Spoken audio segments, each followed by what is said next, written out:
Hi guys! Yes, wala akong kilay because for today, yan yung isi-share ko sa inyo kung paano ako magkilay. Pero bago tayo mag-umpisa guys, ikukwento ko muna sa inyo kung bakit nagkaganito yung kilay ko. Kung mapapansin nyo kasi yung forma ng kilay ko ay napakaiba dun sa mga usual na nakikita nyo ngayon. Yung sa mga sinasabi nga nilang millennials na mga forma. Yung mga modernong forma ng kilay ngayon. Alright. Okay.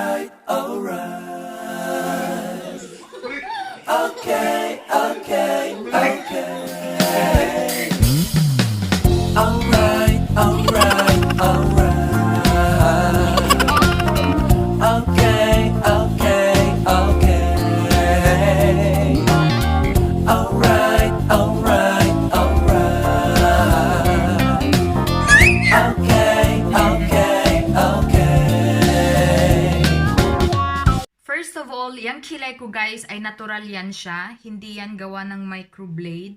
Ayan, kung makikita nyo ay totoong buhok talaga yan. Ayan. Minsan naisipan ko na rin na magpa-microblade para madali lang siyang guhitan.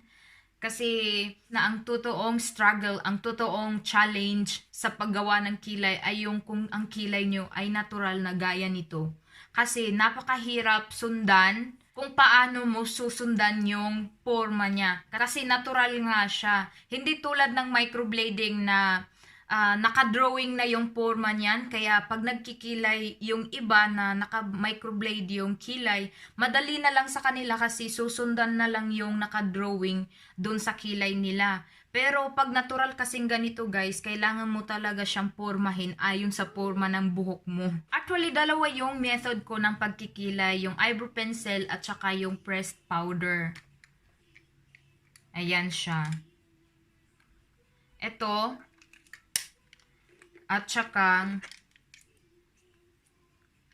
saka ito. Ito yung dalawa kong method na ng pagkikilay. Pero sa ngayon, ang ipapakita ko sa inyo ay kung paano ko ginuguhit yung kilay ko through eyebrow pencil. By the way, little Putin is on my back. I just left the door open para pwede siyang pumasok at lumabas dito sa kwarto. Kasi kung isasarado mo yan, mag-aalboroto yan pag di niya ako nakikita.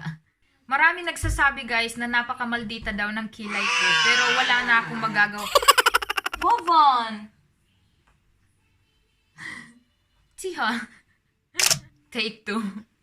So ayan, maraming nagsasabi guys na maldita nga daw yung kilay ko. Pero wala na akong magagawa guys. Kasi gawa nga na natural yung kilay ko. At alam nyo ba kung sino gumawa ng kilay ko? Yung mama ko when I was just 9 years old.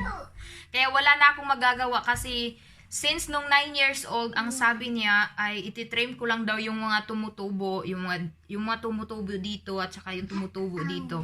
Kaya yung naggawa talaga ng kilay ko ay hindi ako, hindi choice ko, kundi choice ng mama ko at yung mama ko ang gumawa ng forma na ito. Ako kasi yung panganay na babae ni mama, kaya siguro ayun ako yung napagtripan na gawaan nga ng kilay. Actually, ginusto ko rin naman. Actually, hindi niya naman ako pinilit. Kumbaga, tinanong niya naman ako kung papayag ako na itrim nga yung kilay ko. At yun nga, syempre, 9 years old na ako that time at medyo dalaginding na. Kaya pumayag naman ako. Hindi ko akalain na mawawala sa uso yung kilay ko. Kasi ito yung forma na uso ng kilay ng mga kapanahunan ng 2000. Kaya yung ginawa ng mama ko ay ganitong forma nga nung kapanahunan na uso itong forma na ito. Kaya wala na nga ako magagawa guys kung sinasabi nga ng iba na napakataas daw ng kilay ko at yun yung nagmumukha akong maldita dahil daw sa kilay ko.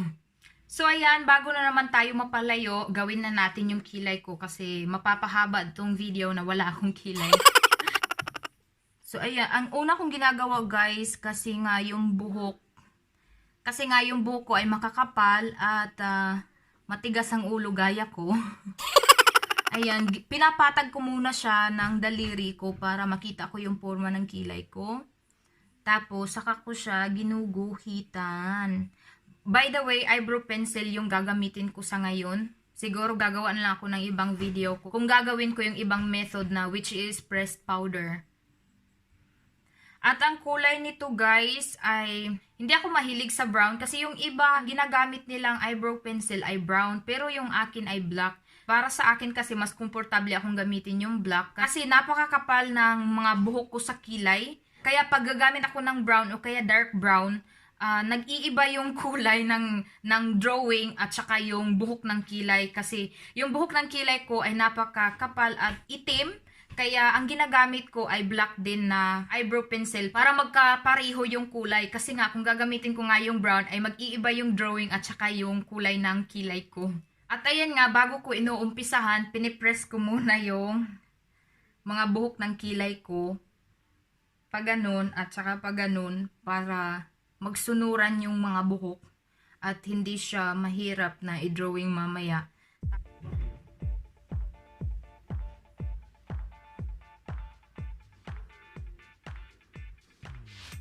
Inuuna ko siya dito sa taas guys para makita ko yung forma. Ayan. Diretso rito sa may buntot. Dito sa dulo. Saka ko ngayon ipo-cover up yung sa gitna at saka yung dito sa loob.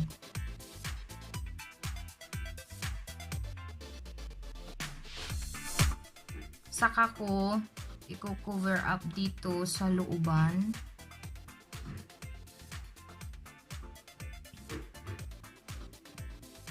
Tapos yung dito pala sa loob, dahil black nga yung gamit ko at alam naman natin na yung dito sa unahan ay hindi masyadong makapal yung mga buhok rito. Kaya hindi ko siya masyadong dinidiin. Light lang yung pagkaka-apply ko. Ayan.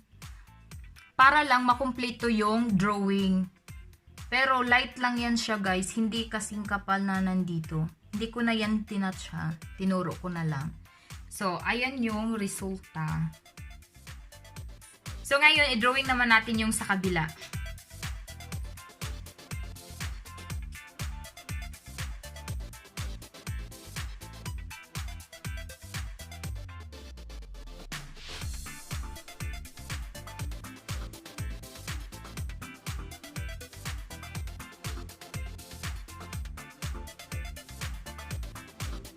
So, ayan, tapos na siya guys. Sa wakas, kumpleto na yung kilay ko. Haharap na ako sa inyong may kilay sa wakas. At ayan, kung mapapansin nyo, hindi naman siya gaano talagang ganoon kakapal kung titingnan kahit black yung ginamit ko. Kasi nga, wag nyo lang talagang diinan yung pagkakalagay. Dapat kontrolado nyo yung pagkakaguhit doon sa ibabaw at saka doon sa loob. At saka especially doon sa dito sa gitna.